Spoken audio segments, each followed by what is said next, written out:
Existe um conceito conhecido dentro da psicologia que é o de comportamento substitutivo, né? Que ocorre quando alguém projeta emoções, vínculos e ali alguma expectativa em algo que ocupa o lugar de alguém, de uma pessoa que foi perdida, ou então uma pessoa que nunca foi conquistada por ela, né? Então, nesse caso, especificamente falando, nós vemos de fato, de verdade, a necessidade de Deus ser conhecido nessa vida, né?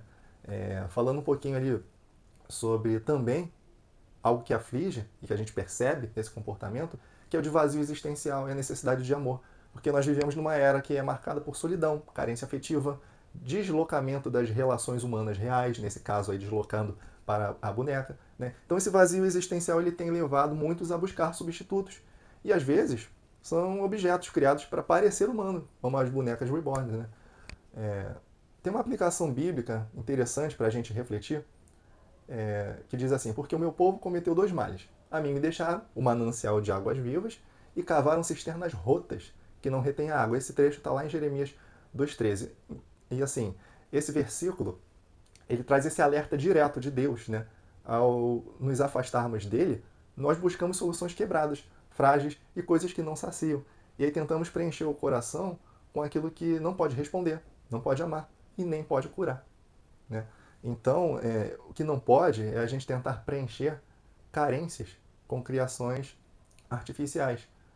Quando esse afeto humano ele é transferido para um objeto inanimado, algo que não tem vida, acontece uma distorção profunda. Nós deixamos de conhecer, de reconhecer, né, o valor do outro como portador à imagem e semelhança de Deus, e a gente começa a criar um vínculo com aquilo que não tem alma, que não tem vida. E muitas vezes nós rejeitamos o próximo real que Deus colocou ao nosso lado para nos preocuparmos com algo que não vai trazer vida, que não tem relacionamento e que não pode me aproximar de Deus. Esse fenômeno das bonecas reborn, ele ilustra bastante isso. O que começou como arte, como apoio terapêutico em alguns casos, né, está se tornando em alguns casos um culto ao artificial. Como eu falei anteriormente, pessoas batizam, registram em cartório, criam quartos temáticos. Então tem uma vida ali por detrás vivendo em função de um brinquedo, de uma boneca. Isso não revela apenas uma dor não tratada, mas uma substituição perigosa da realidade por uma fantasia emocional. E aqui a gente deixa até um alerta para a igreja, para nós que formamos a igreja, para a sociedade. Esse fenômeno ele é apenas um sintoma, mas ele não é a raiz. Por detrás dele existem questões muito mais profundas: luto não resolvido, traumas, rejeição, abandono, frieza nas relações humanas, que nós temos visto bastante, né? Então a sociedade ela acaba oferecendo soluções paliativas, mas nós que somos a igreja, nós não podemos fazer o mesmo. Nós vamos lembrar lá de João 10,10, que diz: eu vim para que tenham vida e a tenham em abundância. Então, Jesus não veio para oferecer uma religião fria, nem distrações passageiras. Ele veio para curar, para restaurar. Ele veio nos religar com Deus, encher os nossos corações com um verdadeiro amor e um propósito que é eterno. E existe até por detrás disso uma questão pastoral. Pensa comigo, nós estamos cuidando das emoções ou apenas oferecendo um entretenimento espiritual? Por quê? Nas igrejas, programação, eventos e agendas cheias, elas não podem substituir o acolhimento, a escuta, o discipulado e a cura interior. A igreja ela precisa ser um lugar onde as feridas emocionais elas são tratadas de que forma? Com verdade e com compaixão. A resposta para o vazio não está em objetos realistas, mas em relacionamentos reais, porque para isso nós fomos criados, com Deus e com o próximo. A igreja deve ser esse espaço seguro, onde a dor é reconhecida, tratada, onde o evangelho é vivido e é onde a restauração acontece.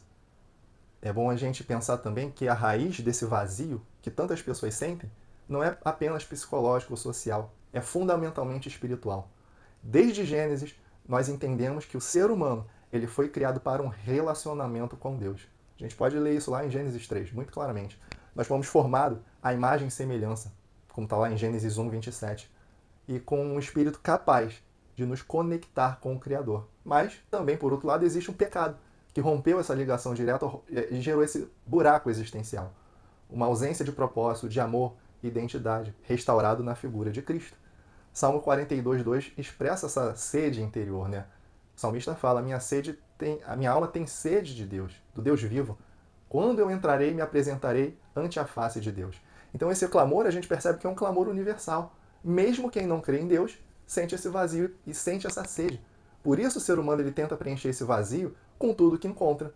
Pode ser com bens, bens materiais, né? Tenta preencher com relacionamentos, com experiências emocionais e até mesmo, nesse caso que a gente está tratando, objeto. Só que lá em Isaías 44 existe uma crítica contundente ao homem que corta madeira, com metade aquece o fogo e com a outra metade ele esculpe um ídolo e se curva, né, diante desse ídolo. Ou seja, ele adora algo que ele criou com as próprias mãos e ele diz assim lá no versículo 17: livra-me, porque tu é o meu Deus. Ou seja, aquele pedaço de madeira. Né? Então esse texto ele ecoa forte ao nosso contexto atual. Né? Assim como aquele homem do passado fazia um Deus de madeira, hoje há quem transforme plástico em consolo. As bonecas reborn, aí, quando tratadas como filhos reais, eles se tornam esses ídolos emocionais. Não pela matéria em si, não pelo plástico ou pelo outro material qualquer, mas pela função que essas bonecas ocupam no coração. Então são buscadas por consolo, por presença, por companhia, mas não têm vida. São objetos inanimados que ocupam o espaço de relacionamento real, que só pode ser encontrado com as pessoas e com Deus. Então, o que você, nós, ou as pessoas, quem vive dessa maneira, tem tentado preencher com plástico, só o Espírito Santo pode preencher com vida. Né? E existe esse olhar de Jesus sobre a dor humana, porque não estamos abandonados. Nem meio a uma sociedade que tenta esconder, maquiar ou substituir essa dor, Jesus nunca ignorou o sofrimento humano. Aliás, ele sempre se moveu também por compaixão, como na história lá de Jesus e a viúva de Naém, que está lá em Lucas 7, a partir do versículo 11. Nessa mulher já havia perdido o marido. E agora ela estava ali enterrando o seu único filho. A Bíblia diz que Jesus a viu, se compadeceu dela e disse: não chores. Em seguida, o que acontece? Ele toca no caixão e ressuscita aquele jovem ali. Então, ele, vendo o sofrimento, ele não ofereceu uma distração, uma substituição simbólica. Né? Ele restaurou aquilo que o coração dela havia perdido. Então, Jesus não quer apenas acalmar aquele luto, ele quer curar a alma. Né? Um outro exemplo bem impactante que a gente tem é sobre a mulher samaritana, isso está lá em João 4. Né? Essa mulher ela tinha tido anteriormente 5 maridos, e o que estava com ela agora também não era seu. Então, o que a gente percebe nisso tudo? Que ela tentava, em vão, preencher essa carência afetiva em relacionamentos humanos. Então, ao encontrar Jesus ali, ela percebe que nenhum dos maridos dela, ou nenhum outro homem, por mais que presente que pudesse estar, podia saciar a sede que ela tinha na alma. Tanto que é afirmado ali, quem beber da água que eu der, nunca mais terá sede. Né? João 4,14. Então Jesus revela ali que só Ele pode preencher os vazios mais profundos do nosso ser. Se nós pudermos traçar um paralelo entre esse consolo humano e o consolo do Espírito Santo, a gente poderia dizer que o consolo humano ele tenta abafar a dor com distrações, substituições e compensações, como uma boneca, ou um relacionamento novo, ou o seu passatempo favorito. Só que o consolo do Espírito Santo ele vai no caminho inverso. Ele não foge da dor. O Espírito Santo ele entra na dor conosco, ele nos cura por dentro, ele dá a paz que o mundo não pode dar, como está lá em João 14. Tem outro trecho bem interessante, que é lá em Mateus 5, 4, que diz: bem-aventurados que choram, porque serão consolados. Então essa promessa é espiritual. Ele promete que estará conosco e será o nosso consolador. Né? Jesus não disse, vocês serão distraídos, mas ele falou, vocês são consolados de verdade, por aquele que conhece o íntimo do coração humano. Então, Jesus ele não veio para maquiar o luto, nem para substituir afetos por objetos. Ele veio para restaurar a vida e sarar emoções feridas. Ele não oferece um plástico realista.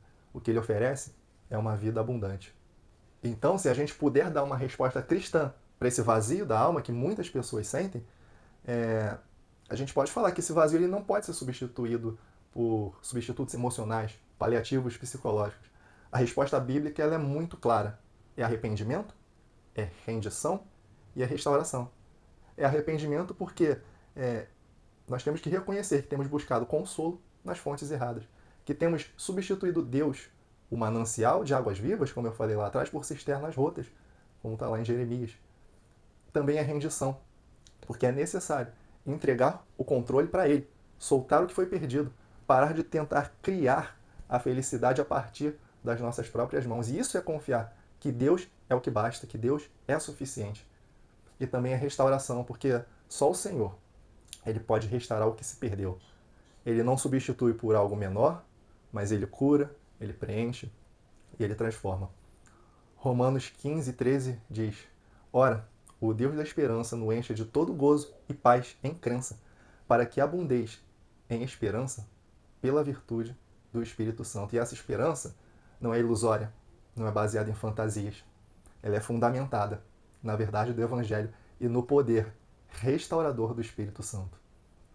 Nessa busca pela restauração do homem com Deus, Deus não oferece substitutos.